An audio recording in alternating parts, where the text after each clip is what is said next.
Hello students, इससे पहले मैं मैट्रिक्स के 3 वीडियोस अपलोड कर चुकी हूँ, जिसमें सबसे पहले मैंने मैट्रिक्स के बेसिक्स के बारे में डिस्कस किया है, दूसरे में उसके रिलेटेड कुछ क्वेश्चंस हैं, एंड थर्ड वाले वीडियो में मैट्रिक्स के जो हमारे पास टाइप्स हैं वो सारे टाइप्स मैंने डिस्कस किए हैं। ये एक अब नेक्स्ट टॉपिक है हमारे पास इक्वालिटी ऑफ मैट्रिसेस। अब इक्वालिटी इसके नाम से ही क्लियर है कि इसमें हमने ये डिस्कस करना है कि कोई भी मैट्रिक्स जो है वो इक्वल कब होती है। यहाँ पे जैसे हमने 2 मैट्रिसेस ली हैं ए एंड बी, ठीक है जी, उनको हमने इक्वल कब कहना है, इफ़ एंड ओनली इफ़ वो क्या करेंगे, ये 2 कंडीशंस को सेटिस्फाई करेंगे, ठीक है जी। फर्स्ट कंडीशन क्या है, फर्स्ट कंडीशन ये है कि they are of same order, ठीक है, कि वो जो भी हम 2 मैट्रिक्स लेंगे उनका ऑर्डर क्या होना चाहिए, सेम होना चाहिए। अगर तो वो सेम ऑर्डर के हैं तो वो क्या होंगी, इक्वल मैट्रिक्स होंगी। तो अगर हमारे पास मैट्रिक्स 2 मैट्रिक्स जिनको हमने इक्वल बोलना है उनका अगर ऑर्डर सेम होगा तो हम कहेंगे कि वो मैट्रिक्स क्या है, इक्वल हो सकती हैं। सिर्फ ऑर्डर से ही वो इक्वल नहीं होंगी, इससे हम ये कह सकते हैं कि हाँ ये इक्वल हो सकती है। अब दूसरा पॉइंट भी अगर वो सेटिस्फाई करेगा तब वो मैट्रिक्स इक्वल होंगे। अब दूसरा पॉइंट क्या है, दूसरा पॉइंट है कि the elements in the corresponding positions are equal, कि अगर हमारे पास जो एलिमेंट्स हैं करस्पॉन्डिंग पोजीशंस पे, जैसे कि A I J equals to B I J होगा for all I equals to J, then हमारे पास क्या होगा, ये दोनों मैट्रिसेस इक्वल होंगी। अब इस पॉइंट को समझने के लिए हम एग्जांपल डिस्कस करेंगे। हमारे पास है कि एक मैट्रिक्स है 2 क्रॉस, अब सबसे पहले जो उन्होंने कहा है ऑर्डर, इस मैट्रिक्स का ऑर्डर हमारे पास क्या बन रहा है, 2 रोज हैं 2 कॉलम्स हैं। सेम यहाँ पे भी हमारे पास 2 रोज एंड 2 कॉलम्स हैं, ठीक है। तो ये भी 2 क्रॉस 2 मैट्रिक्स हो गई और ये भी 2 क्रॉस 2 मैट्रिक्स हो गई, दोनों का ऑर्डर हो गया सेम। अब ये फर्स्ट वाला जो है उसको तो इसमें सेटिस्फाई कर दिया है पॉइंट को। अब हमारे पास जो है सेकंड पॉइंट, उसमें क्या कहा गया है कि एलिमेंट्स जो है करस्पॉन्डिंग पोजीशंस वाले वो इक्वल होने चाहिए। अब करस्पॉन्डिंग पोजीशंस मतलब ये कौन सी पोजीशन है, ये सब मैंने पुरानी वीडियोस में डिस्कस किया है कि करस्पॉन्डिंग पोजीशंस कौन कौन सी होती हैं। इसको अच्छे से समझने के लिए आपको पहले वो वीडियोस देखनी पड़ेंगी। सो प्लीज़ पहले पुरानी वाली वीडियोस को चेक कीजिए एंड देन आपको ये अच्छे से समझ आएगा। तो यहाँ पे है कि A11 पोजीशन पे है हमारे पास A एंड A11 पोजीशंस पे इस हमारे पास मैट्रिक्स में है 1, तो A इक्वल्स टू 1 हो जाएगा। सेम B जो है जो वो है हमारे पास A12 पोजीशन पे एंड यहाँ पे 2 हमारे पास है A12 पोजीशन पे, तो B इक्वल्स टू 2 हो जाएगा। सेम यहाँ पे है A21, ये आ गया A21, ठीक है, तो C आ जाएगा 3 के इक्वल। D है A22 एंड यहाँ पे 4 है A22, तो A22 वाली पोजीशन वाले सेम हो गए, A12 वाले सेम हो गए, तो मतलब करस्पॉन्डिंग पोजीशंस वाले हमारे पास क्या होंगे, एक सेम होंगे। तो A equals to 1, B equals to 2, C equals to 3 and D equals to 4 आ जाएगा, ठीक है जी। तो ये है कि अगर 2 मैट्रिक्स को आपने इक्वल बोलना है तो उसके लिए सबसे पहले उनका ऑर्डर सेम होना चाहिए। ऑर्डर सेम होने के बाद उनके करस्पॉन्डिंग एलिमेंट्स जो हैं वो भी इक्वल होने चाहिए। अगर उन्होंने कहा है कि इक्वल है मैट्रिक्स तो हमने उनको इक्वल लेके चलना है। अगर उन्होंने इक्वल मैट्रिक्स चेक करने को लिए बोला है तो उसके लिए आपने इनको इक्वल प्रूव करना है, ठीक है जी। अब नेक्स्ट हमारे पास इस टॉपिक से रिलेटेड क्वेश्चन है find the value of x, y and z from the following matrix equation. अब हमें यहाँ पे एक मैट्रिक्स इक्वेशन दी है जिसमें हमने x, y एंड z की वैल्यूज जो है वो फाइंड करनी है।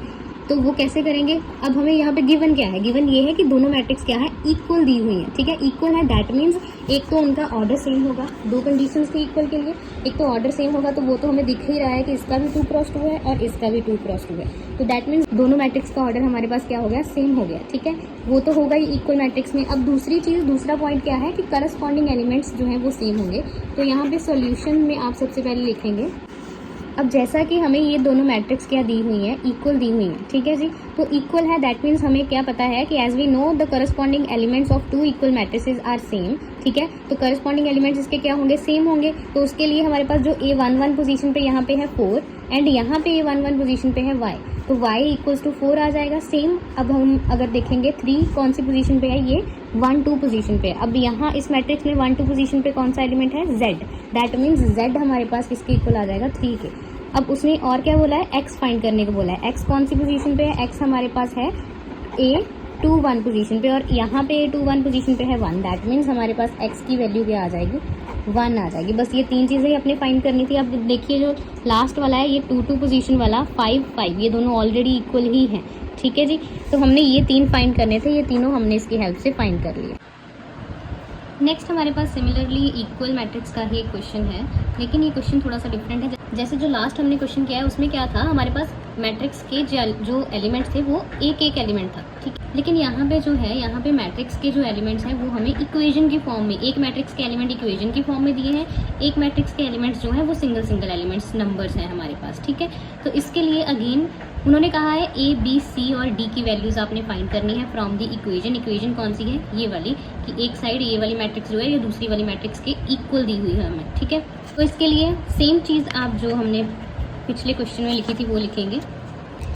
ये वाली चीज़ आपने यहाँ पे रिपीट करनी है। As we know the corresponding elements of two equal matrices are same.